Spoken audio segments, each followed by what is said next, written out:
خوش آمدید۔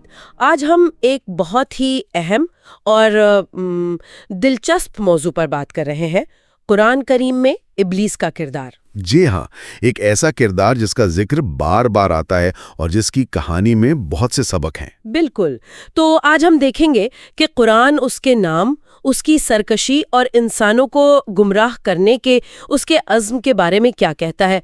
مقصد یہ ہے کہ قرآن کے نقطہ نظر کو ذرا گہرائی میں سمجھیں۔ اور یہ واقعی ضروری بھی ہے۔ دیکھیں، ابلیس کی کہانی صرف آپ کہہ لیں ایک پرانا قصہ نہیں ہے، یہ تکبر، نافرمانی اور پھر وہ جو خیر و شر کی کشمکش ہے نا، جی اس کے بارے میں ایک بہت گہرا سبق ہے۔ تو چلیں شروع کرتے ہیں اس کے نام سے ہی۔ یہ ابلیس نام، اس کا کیا مطلب ہے؟ کہاں سے آیا یہ لفظ؟ یہ نام خود بڑا معنی خیز ہے۔ زیادہ تر علماء کا یہی خیال ہے کہ یہ عربی لفظ بلسا سے نکلا ہے۔ بلسا؟ جی، بلس کا مطلب ہوتا ہے وہ مایوس ہو گیا یا اس نے امید چھوڑ دی۔ تو ابلیس کا مطلب ہوا شدید مایوس یا وہ جو بالکل نا امید ہو چکا ہو۔ مایوسی؟ یہ تو بڑی گہری بات ہے۔ کیا مطلب اللہ کی رحمت سے مایوسی؟ بالکل، اصل میں یہی اس کی سزا اور انجام کی طرف اشارہ ہے۔ جب اس نے حکم نہیں مانا، تکبر کیا، تو وہ اللہ کی رحمت سے ہمیشہ کے لیے دور یعنی مایوس کر دیا گیا۔ اچھا۔ اور یہ صرف اسی کی بات نہیں ہے، قرآن میں یہ لفظ بلس سے نکلے ہوئے الفاظ گناہگاروں کے لیے بھی استعمال ہوئے ہیں۔ جیسے سورہ روم میں ہے آیت 12، جس دن قیامت قائم ہوگی مجرم مایوس ہو جائیں گے۔ وہاں یبلس المجرمون آیا ہے۔ یعنی وہی مادہ استعمال ہوا ہے۔ جی ہاں، اور صرف یہی نہیں، سورہ الانعام، سورہ المومنون، سورہ زخرف، ان میں بھی اسی طرح کا ذکر ہے کہ جب عذاب آتا ہے تو گناہگار کیسے مایوس، کیسے نا امید ہو جاتے ہیں۔ یعنی یہ ایک عمومی کیفیت بھی بیان ہوئی ہے گناہگاروں کی۔ بالکل، اور ایک جگہ دنیاوی حوالے سے بھی ہے۔ سورہ روم میں ہی آگے آیت 49 میں بارش آنے سے پہلے لوگ کیسے نا امید ہو جاتے ہیں۔ وَإِن كَانُوا مِن قَبْلِ أَن يُنَزَّلَ عَلَيْهِم مِّن قَبْلِهِ لَمُبْلِسِينَ۔ اچھا، تو یہ جو مایوسی ہے یہ اللہ سے دوری کا ایک نتیجہ ہے، اور ابلیس کا نام اسی کیفیت کو ظاہر کرتا ہے۔ ایک بات اور بھی سنی ہے کہ کچھ لوگ اسے یونانی لفظ ڈایابولوس سے جوڑتے ہیں جس سے ڈیول بنا ہے۔ جی، یہ بات بھی کہی جاتی ہے، خاص طور پر کچھ مغربی محققین نے یہ کہا ہے۔ ڈایابولوس کا مطلب ہوتا ہے الزام لگانے والا یا بہکانے والا۔ آواز میں تو تھوڑی مشابہت ہے، لیکن زیادہ تر مسلمان علماء عربی جڑ بلس کو ہی مانتے ہیں، کیونکہ وہ معنی زیادہ گہرے لگتے ہیں اس کی کہانی سے۔ بالکل، وہ مایوسی والی بات زیادہ مرکزی ہے۔ ایک اور بھی نظریہ ہے ابلسا، فعل کا، یعنی اسے مایوس کر دیا گیا۔ یہ مجہول صیغہ ظاہر کرتا ہے کہ یہ مایوسی اس کے اپنے عمل کا نتیجہ تھی، اللہ کی طرف سے سزا تھی۔ تو نام میں ہی پوری کہانی چھپی ہے، تکبر، نافرمانی اور پھر دائمی مایوسی۔ اچھا، اب آتے ہیں اس واقعے کی طرف جہاں سے یہ سب شروع ہوا، آدم علیہ السلام کی تخلیق۔ جی، یہ قرآن کا ایک مرکزی واقعہ ہے۔ اللہ تعالیٰ نے آدم کو مٹی سے بنایا اور پھر فرشتوں کو حکم دیا کہ آدم کو سجدہ کرو۔ یہ سجدہ تعظیمی تھا، عبادت کا نہیں؟ جی ہاں، تعظیم کا اور اللہ کے حکم کی پیروی کا اظہار کا۔ تو سب فرشتوں نے سجدہ کیا سوائے ابلیس کے۔ اس نے کیوں انکار کیا؟ قرآن کیا وجہ بتاتا ہے؟ قرآن بالکل واضح بتاتا ہے، تکبر اور حسد۔ سورہ حجرہ میں اس کا اپنا قول ہے، آیت 33 میں۔ جی، جب اللہ نے پوچھا تو اس نے کہا، میں ایسے بشر کو سجدہ کرنے والا نہیں جسے تو نے سڑی ہوئی مٹی کے سوکھے گارے سے بنایا ہے۔ استغفر اللہ، یعنی خود کو برتر سمجھا؟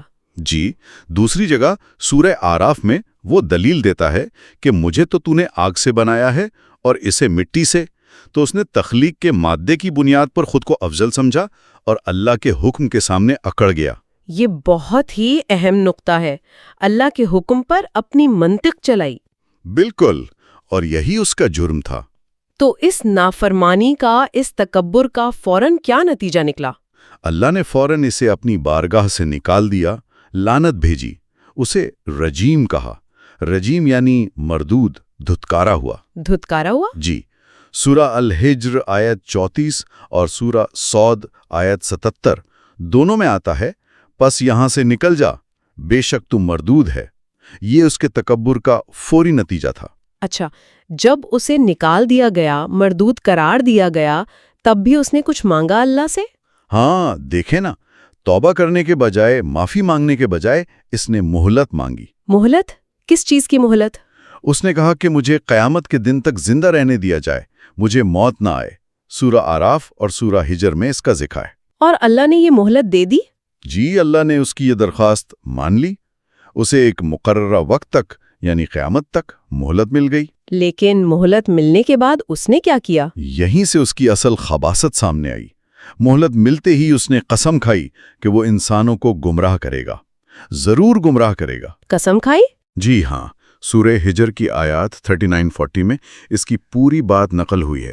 اس نے کہا، اے میرے رب، چونکہ تو نے مجھے گمراہ کیا ہے، میں ضرور زمین میں ان انسانوں کے لیے گناہوں کو خوبصورت بنا کر دکھاؤں گا، اور ان سب کو ضرور گمراہ کروں گا، سوائے تیرے ان بندوں کے جو چنے ہوئے مخلص ہیں۔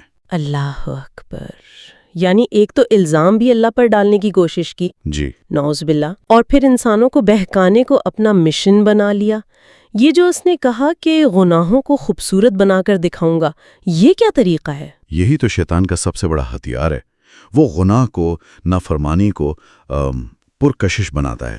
لگتا ہے جیسے یہی جدید ہے، یہی آزادی ہے، یہی فائدہ مند ہے۔ وہ انسان کی خواہشات کو، کمزوریوں کو استعمال کرتا ہے، جھوٹے وعدے کرتا ہے، شکوک ڈالتا ہے دل میں، نیکی کو مشکل اور پرانا فیشن بنا کر دکھاتا ہے۔ اور اس نے فوراً ہی کام شروع کر دیا، آدم اور حوا کے ساتھ جنت میں۔ بالکل، قرآن بتاتا ہے کہ اس نے یعنی شیطان نے، اب وہ بہکانے والے کے کردار میں تھا نا، جی، اس نے آدم اور حوا کو ورگلایا، وسوسہ ڈالا، ان کو وہ درخت کھانے پر اکسایا جس سے اللہ نے منع فرمایا تھا۔ کیسے اکسایا؟ سورہ توحہ آیت 120 میں ہے، پس شیطان نے اس کے دل میں وسوسہ ڈالا، اس نے کہا، اے آدم، کیا میں تمہیں ہمیشگی کے درخت اور ایسی بادشاہی کا پتہ بتاؤں جو کبھی پرانی نہ ہو؟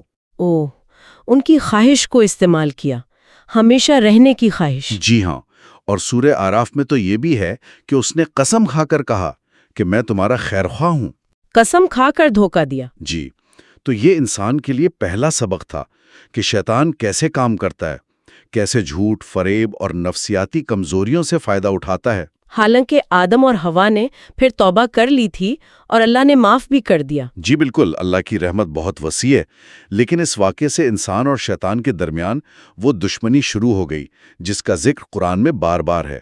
یہاں ایک سوال ہے جو اکثر لوگ پوچھتے ہیں اور غلط فہمی بھی ہو جاتی ہے، کیا ابلیس فرشتوں میں سے تھا؟ کیونکہ حکم تو فرشتوں کو ہوا تھا۔ بہت اہم سوال ہے، اور قرآن اس بارے میں بالکل صاف ہے، نہیں، وہ فرشتوں میں سے نہیں تھا۔ نہیں تھا؟ جی نہیں۔ سورہ الکہف آیت 50 اس میں بالکل واضح ہے، اور جب ہم نے فرشتوں سے کہا آدم کو سجدہ کرو تو سب نے سجدہ کیا سوائے ابلیس کے، کانا من الجن، وہ جنوں میں سے تھا، پس وہ اپنے رب کے حکم سے نکل گیا۔ کان من الجن، وہ جنوں میں سے تھا، یہ تو بہت واضح ہے۔ اچھا، تو اس سے کیا فرق پڑتا ہے کہ وہ جن تھا یا فرشتہ؟ فرق بنیادی ہے۔ دیکھیں، قرآن بتاتا ہے کہ فرشتے نوری مخلوق ہیں اور ان کی فطرت میں صرف اطاعت ہے، وہ نافرمانی کر ہی نہیں سکتے۔ اچھا، سورہ تحریم کی آیت 6 میں ہے کہ فرشتے وہی کرتے ہیں جس کا انہیں حکم دیا جاتا ہے، وہ اللہ کی نافرمانی نہیں کرتے، ان کے پاس وہ اختیار، وہ فری ول نہیں ہے جو انسانوں اور جنات کو ملا ہے۔ اور جنات؟ جنات آگ سے بنے ہیں، جیسا کہ ابلیس نے خود بھی کہا اور قرآن میں بھی آیا ہے، ان کے پاس اختیار ہے کہ وہ مانے یا نہ مانے۔ ابلیس جن ہونے کے ناطے یہ اختیار رکھتا تھا اور اس نے اپنے تکبر کی وجہ سے نافرمانی کا راستہ چنا۔ تو جب فرشتوں کو حکم ہوا وہ وہاں تھا، شاید عبادت گزار ہونے کی وجہ سے ان کے ساتھ شامل تھا؟ جی، ہو سکتا ہے، لیکن اس کی اصل، اس کی فطرت جن والی تھی جس میں انکار کی گنجائش تھی۔ یہ بات تو بہت سی الجھنیں دور کرتی ہے۔ بالکل۔ اس کی حقیقت امتحان کے وقت سامنے آ گئی۔ ایک اور سوال، قرآن کبھی ابلیس کہتا ہے، کبھی شیطان، کیا یہ ایک ہی وجود ہے یا کچھ فرق ہے؟ بنیادی طور پر تو یہ ایک ہی وجود ہے، لیکن یہ دو نام اس کے دو مختلف پہلوؤں یا کرداروں کو ظاہر کرتے ہیں۔ اچھا، وہ کیسے؟ ابلیس اس کا ذاتی نام ہے، اس خاص جن کا نام جس نے نافرمانی کی۔ یہ نام اس کی ذات، اس کے تکبر، اس کی مایوسی، اس کی بغاوت سے جڑا ہے۔ جب قرآن اس کی اصلیت یا آدم علیہ السلام والے واقعے کا ذکر کرتا ہے تو اکثر ابلیس کہتا ہے۔ ٹھیک ہے، اور شیطان؟ شیطان جو ہے وہ لفظ شطنا سے ہے، جس کا مطلب ہوتا ہے دور ہونا یا مخالفت کرنا۔ یہ ایک طرح سے صفت ہے یا لقب ہے۔ ہر سرکش، باغی، گمراہ کرنے والی قوت کو شیطان کہہ سکتے ہیں، چاہے وہ جن ہو یا انسان۔ تو جب ابلیس انسانوں کو بہکاتا ہے، وسوسے ڈالتا ہے، دھوکہ دیتا ہے، گمراہ کرتا ہے، تو قرآن اسے اکثر الشیطان کہتا ہے، یعنی وہ خاص شیطان، ابلیس۔ تو آپ کہہ رہے ہیں کہ ابلیس اس کا نام ہے اور شیطان اس کا کام یا کردار؟ ہاں، آپ یوں سمجھ لیں، ابلیس وہ ہے جس نے تکبر کیا، شیطان وہ کردار ہے جو گمراہ کرتا ہے۔ ہر ابلیس تو شیطان ہے، لیکن ہر شیطان ابلیس نہیں ہوتا۔ قرآن میں انسانوں میں سے بھی شیطانین کا ذکر ہے۔ یہ تو بہت ہی دلچسپ وضاحت ہے۔ اچھا، تو اب آخر میں اس ساری بات کا خلاصہ کیا ہے؟ ابلیس کی اس کہانی سے ہمیں کیا سبق ملتا ہے؟ دیکھیں، کئی سبق ہیں۔ سب سے پہلا تو تکبر کا انجام۔ ابلیس کی تباہی کی جڑ اس کا غرور تھا، خود کو بہتر سمجھنا۔ قرآن سکھاتا ہے کہ بڑائی کا معیار تقوی ہے، اللہ کا ڈر، نہ کہ نسل یا اصل۔ صحیح۔ اور دوسرا، اطاعت کی اہمیت؟ بالکل، اللہ کے حکم کے آگے سر جھکانا۔ ابلیس نے اپنی منطق چلائی، حکم کو رد کیا اور ہلاک ہوا۔ ایمان کا تقاضا ہے کہ سنو اور مانو۔ اور وہ خیر و شر کی کشمکش؟ جی، وہ تو ہے ہی۔ یہ کہانی یاد دلاتی ہے کہ یہ جنگ جاری ہے۔ شیطان نے قسم کھائی ہے انسان کو گمراہ کرنے کی، اور وہ کوشش کرتا رہے گا۔ لیکن قرآن یہ بھی کہتا ہے کہ اس کا زور اللہ کے مخلص بندوں پر نہیں چلتا۔ اچھا، وہ انہی کو قابو کرتا ہے جو خود اس کی طرف جاتے ہیں۔ اور وہ مایوسی والی بات جو شروع میں ہوئی تھی؟ جی، ابلیس کا نام ہی مایوسی ہے۔ یہ بتاتا ہے کہ اللہ سے دوری اور نافرمانی کا انجام مایوسی ہے۔ لیکن اللہ کی رحمت بھی بہت بڑی ہے۔ آدم علیہ السلام نے غلطی کی، فوراً توبہ کی، اللہ نے معاف کیا۔ ابلیس اکڑ گیا، اصرار کیا، تو ہمیشہ کے لیے مردود اور مایوس ہو گیا۔ تو یہ کہانی صرف ایک منفی کردار کی نہیں، بلکہ یہ ہمیں اپنے ایمان، اپنی اطاعت، اپنے تکبر اور توبہ کے بارے میں بہت کچھ سوچنے پر مجبور کرتی ہے۔ بالکل، ہر لمحہ ایک انتخاب ہے ہمارے سامنے، اللہ کا راستہ یا شیطان کا، عاجزی یا تکبر، توبہ یا اصرار۔ آخر میں سننے والوں کے لیے ایک سوچ چھوڑ جاتے ہیں۔ ابلیس نے کہا تھا کہ وہ اللہ کے مخلص بندوں کو گمراہ نہیں کر پائے گا۔ جی ہاں، الا عبادک منہم المخلصین۔ تو یہ سوچنے کی بات ہے کہ یہ اخلاص کیا چیز ہے، وہ کون سی خوبیاں ہیں، کون سے اعمال ہیں جو انسان کو مخلصین میں شامل کرتے ہیں، جہاں شیطان بے بس ہو جاتا ہے۔ یہ واقعی غور طلب نکتہ ہے۔ شاید اسی میں ہمارے لیے شیطان کے حملوں سے بچنے کا راز چھپا ہے۔